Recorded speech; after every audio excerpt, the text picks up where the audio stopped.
The end of 2025 is here. It is the 26th of December, 2025, which means January is only 5 days away.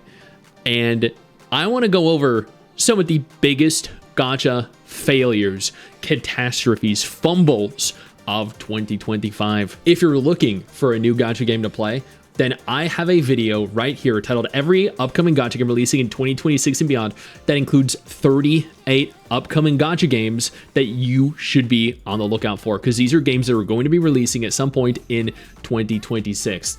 Additionally, if you have not already, click that subscribe button, turn on that bell notification. That way you remain up to date with every single thing that I post. Now let's go through these games one by one, beginning with Atelier Reslariana, which officially shut down on March 28th. This was actually very sad. I love the Atelier games. I'm not going to elaborate on why, but I will state thick thighs save lives. Blade and Soul Heroes, also known as Hoyun, is officially shutting down.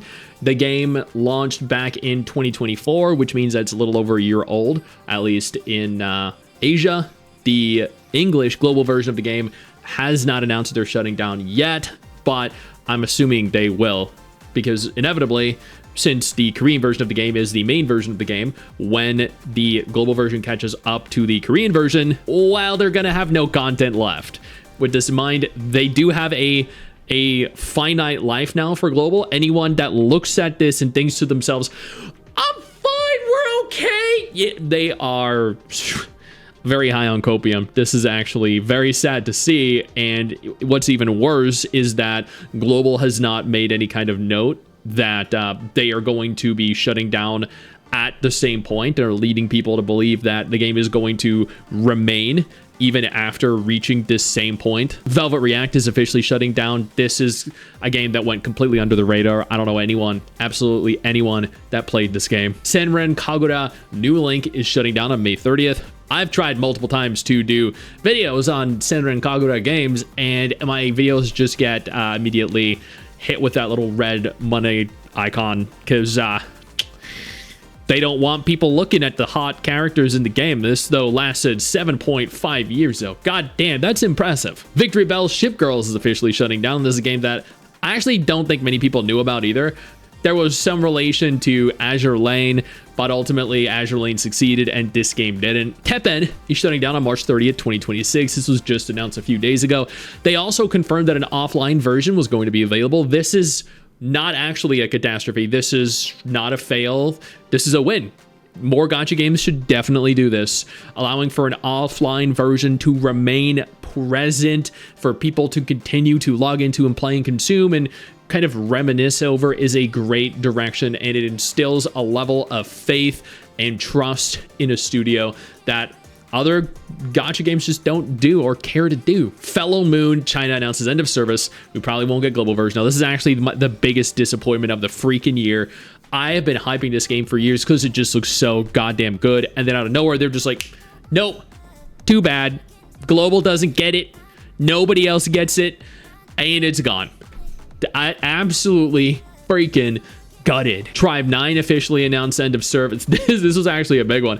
I think this is one of the biggest end of service announcements of the year. And god damn, were players disappointed, because this game had so much potential and they just squandered it, all of it. And man, Data Live Spirit Pledge finally shutting down. And you know what? While I do like the Data Live anime, I was not at all surprised to see the gacha game shut down. But don't worry, a new one is very likely coming. The Azure Lane TCG announced they were ending service. When I did a video dedicated to this months ago, the comment section was filled with, oh my god, I didn't even know Azure Lane had a TCG. And yeah, it did. King Arthur Legends Rise confirms service termination. This is a largely mismanaged game. I enjoyed some of what I played of it. The voice acting was funny. The story was actually pretty decent. The graphics were decent. But you look at the developer and publisher here, Netmarble, and you're like, oh, okay, all right, yep, I see why it end of serviced. Mismanagement, typical Netmarble mismanagement. Tower of God Great Journey is officially shut down. Shut down without any prior notice. Over 300 players were all confused as the game suddenly just stopped opening, which is absolutely wild. God damn. So they're just like there and then they're not. So they didn't even announce it, and this was their public statement. This is GM Head-On from Tower of God, Great Journey. Due to external circumstances, the service will be discontinued. That's it. It's just immediately shut down. Just like, okay, you know what? Yeah, hey, Bob, just pull the plug today. So Bob goes in there, and then it's gone. God damn. That right there is a huge fail. Fantasy War Tactics R is officially ended service. There's a game that, it's the content's not actually available. Well, there you go. I wonder why they deleted their Facebook post. Schoolgirl Strikers 2, end of service announced for September 29th, 2025. I mean, this looks like a cute game. I know when I did a dedicated video on this, players were very upset. They're like, hey, I actually played that. So that's kind of disappointing. Ride Commons end of service on October 31st with an offline version available. Once again, I don't know what this game is. I don't know anyone that cared about it, but having an offline version is immediately a kudos moment from me, where I sit here and I say, you guys did a good job, because even if very few people were playing it, the people that did enjoy it, the people that did play it now have a forever home in this game. Salt Lily Last Bullet has announced their end of service in November 2025. I remember doing a video on this one.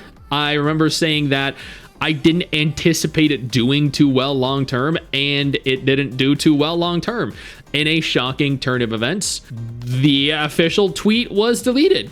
Okay, I maybe because the Twitter page was removed after shutting down. I'm not entirely sure. One Piece Dream Pointer is already shutting down. I don't know how old this game is, but apparently it released in 2024 and it shut down early 2025. So yeah, a game lasted, well, like a little over half a year, less than an entire year. Final Fantasy Brave Exvius is shutting down on October 31st, 2025. That was an entire decade. They lasted an entire decade. So good job on them, but at the same time, this is typical Square Enix. Shut down the game, pull the plug, get it out of here.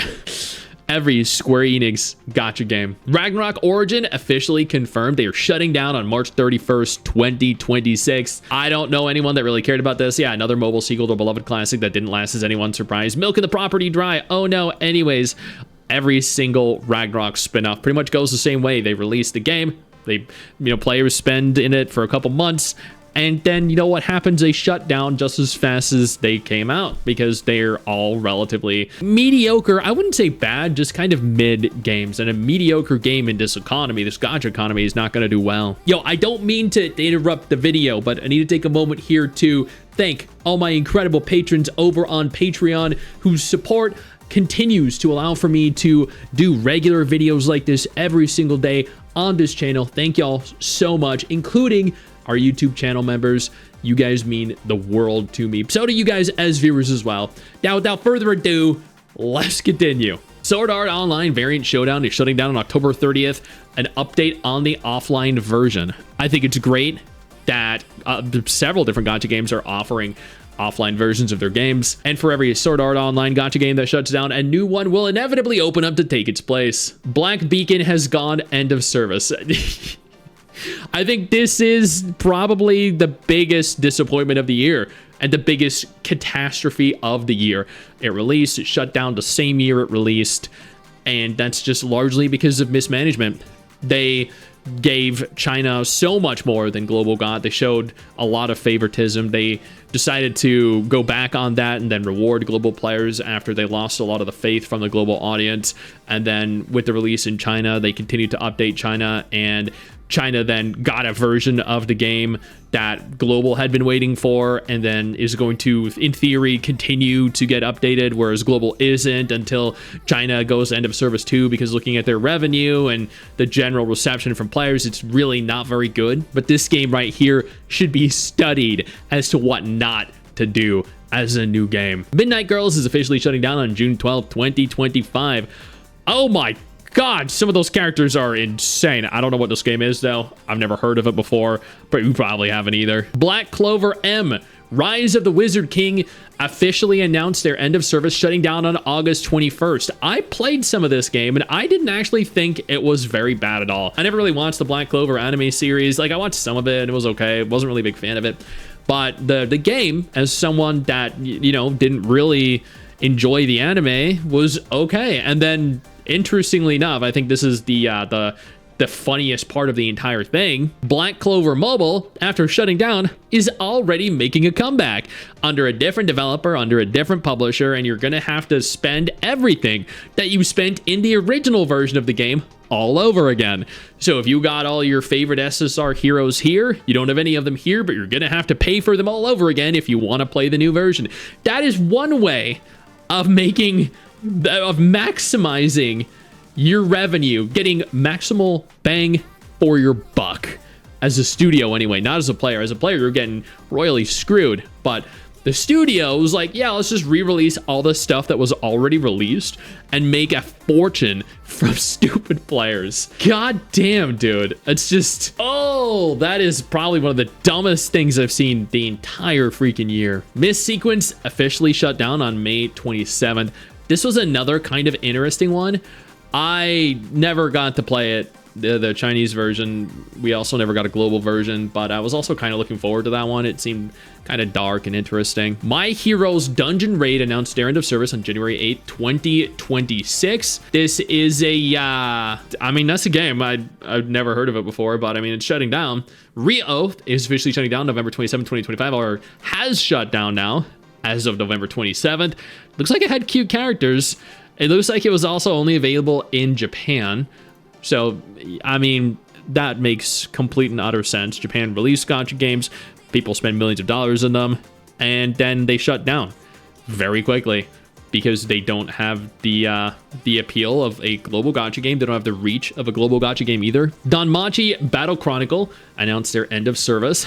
This actually was one of the most disgusting end of services. I don't remember exact specifics, but what essentially happened was, and I called them out on this, they announced that they were essentially going on a hiatus and they were developing new content for the game. And they had deals going on. They had shop items available for people to spend money on while waiting for this big new update that they were working on. And then after being on hiatus for a couple months, after having worked on this new update for a couple months, they announced, oh, so we're going end of service now. Nice knowing you guys. Everyone that spent money then got absolutely and royally screwed. That is very distasteful and an incredibly scummy thing to do to your players.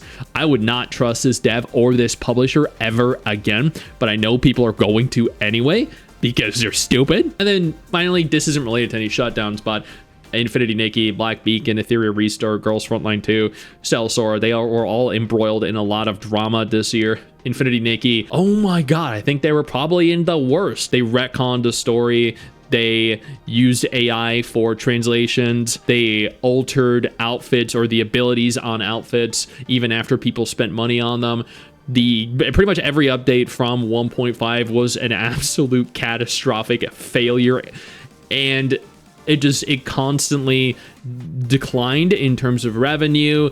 The reception of it continued to get worse and worse. 2.0 was a buggy mess, and I don't know how the game is still operating. Admittedly, Black Beacon failed in every way it could. Ethereal Restart was a pay-to-win mess that had AI. The devs themselves or the publishers were incredibly greedy and didn't care about their players. Cell Sora had some drama with gacha raids, with the acquisition of premium currency. Not just that, but the little emoji with the finger pinch thing, which took the internet by storm. That was probably my biggest tweet I've ever done.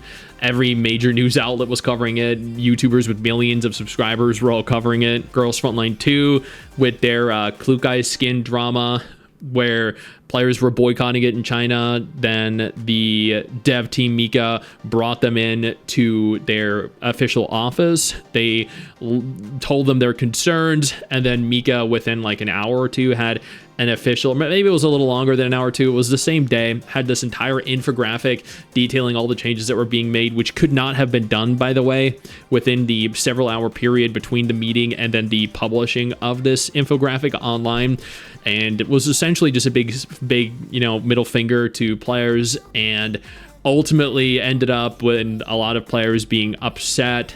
And Man, this year has just been hilariously bad, but also really, really good, because we had successes like Do It Night Abyss, we had successes like Chaos Zero Nightmare, we had a ton of betas for Arknights Enfield, for Neverness to Everness, we had test phases for Ananta, Silver Palace, all these really good, really fun gacha games. We had some good releases this year as well, so this year has been honestly pretty decent. We've had some absolute messes, but we've had some good come from it as well.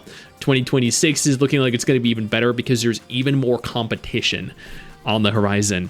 I can't wait to cover it for all of you, with all of you. I know you think that you just hit the end of the video, and technically, yeah, you have. And I know your first reaction is to close out of it at this juncture, but don't. No, instead, I urge you to take a moment here and click one of the videos on screen that are coming up in just a moment, so you remain up to date with everything going on in the gacha genre. Trust me, you're not going to regret doing so. Stay flaccid.